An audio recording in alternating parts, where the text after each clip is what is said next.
So, first off, I know I'm rather late at the party, as this game is not new, but after recently completing playthrough number 3, I felt I just had to talk about it. Now the reason I've only played it now is because back when it was released, I was a very angry internet goblin with a burning hatred for anime and all things weeb. This was only further fueled every time somebody beat me in a game and they had the dreaded anime profile picture.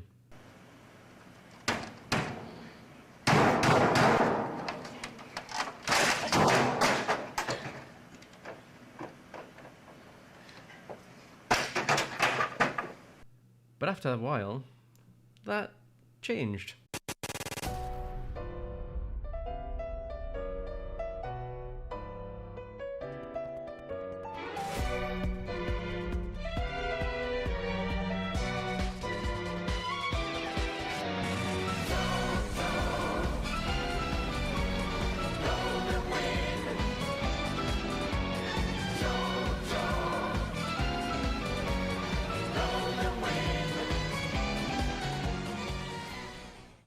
Now I'm a big boy and have fully embraced all things Japan, I realised how good the game looked visually. Going into it, I didn't expect much, honestly, I just thought it would look good, but beyond that I thought it'd be something I might play for 30 minutes, every now and then, and move on.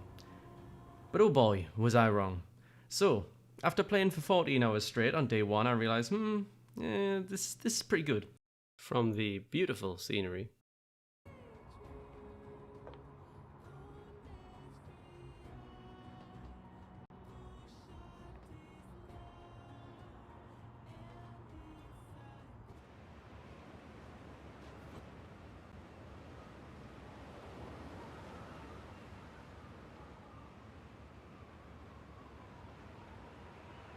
to the fast-paced, varied combat,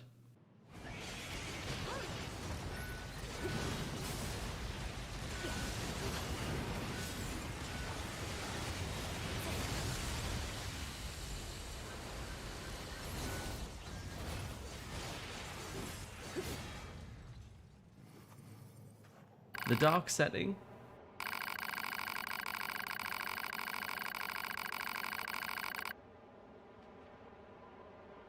and wacky humour,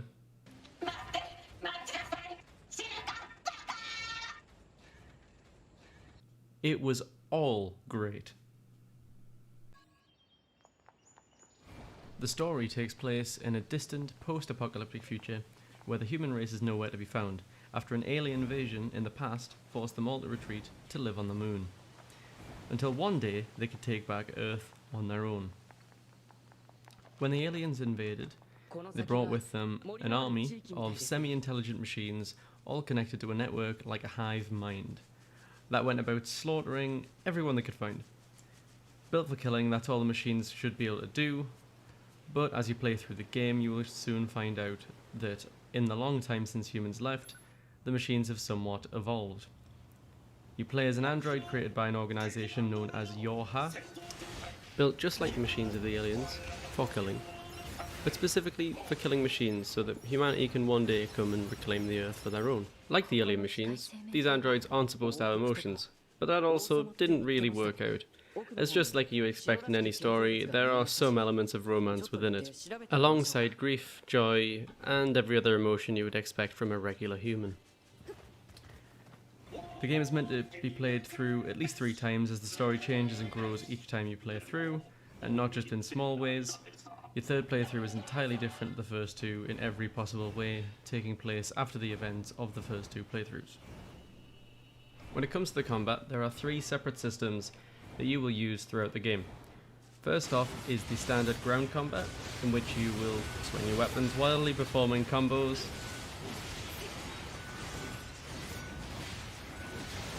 perfectly timing your dodges,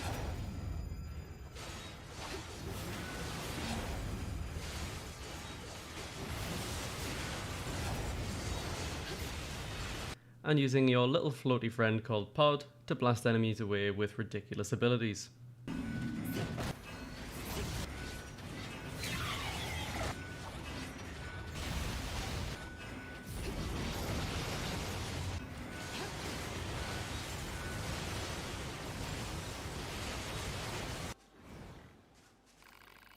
There isn't a huge amount to learn with regards to combat, as it's mostly spamming light attack and heavy attack in different orders, throwing in a few dodges and using your pod ability off cooldown, but despite this, I found it extremely satisfying.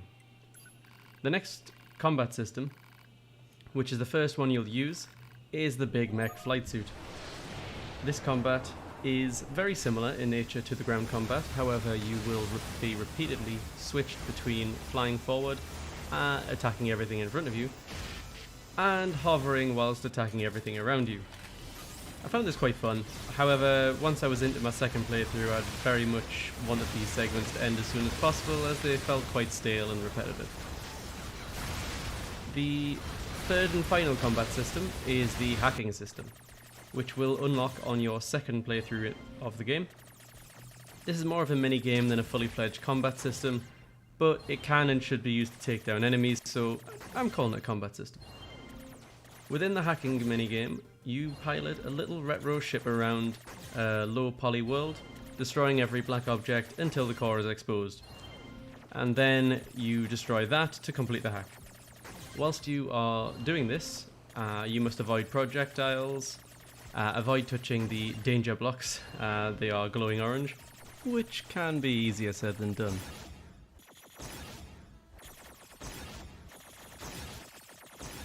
Overall, this is a fun and challenging system, but I'm glad it's not forced on you too much, as it's pretty simplistic and could become a lot more repetitive than it felt. From a game developer's perspective, I find it impressive how smoothly the game transitions between the different movement and combat systems, creating varied gameplay without the player needing to relearn anything. Every system in the game is simple and intuitive, but has enough depth that you can stay firmly engrossed in the gameplay, without feeling like you need to really think too hard. The way that they've reused the same spaces in so many creative ways is incredibly impressive, making targeted but significant changes to the landscape so that the world remains both familiar and new and exciting. Revisiting previously locked doors to discover new areas, and using newfound abilities to uncover different characters and rewards is something I found extremely satisfying. This game has made an incredibly efficient use of space in the world while sacrificing nothing in terms of quality. I'd really like to cover all the things that's wrong with this game as well as all the good, but the truth is, I can't really find many faults. The flying mech suit was a little tedious as I said, but it wasn't used too much throughout the game, so I didn't mind. Plus, I'm not much of a Big Mech fan myself anyway, so I might just be biased. The only other criticism is that the intro feels a little rushed, as you're kind of just thrown into a mech barreling into battle without any real introduction, and it took me a little while to figure out what was going on. Having said that, I think the rushed intro can also be a good thing, as it makes the second playthrough even better, as you're able to now answer the questions you had when you first started. You get to see things with a little bit more information. Overall, I feel this is one of the best single player games I've played in my life. Certainly the best game I've played in the last couple of years at least. And despite the fact that I've played through the whole story now, I will be playing more until I get 100% completion, because I want to experience every last drop of Nier Automata that I can. If you made it this far, thanks for sticking around. This is something a little different to the usual, and I probably won't be doing it as a regular thing. Just had a lot of praise to give the game and thought it might make a good video. If you like this, let me know, and I might do more review style videos in the future. For now, this has been Dauntless Development. Thanks for watching, and I'll see you next time.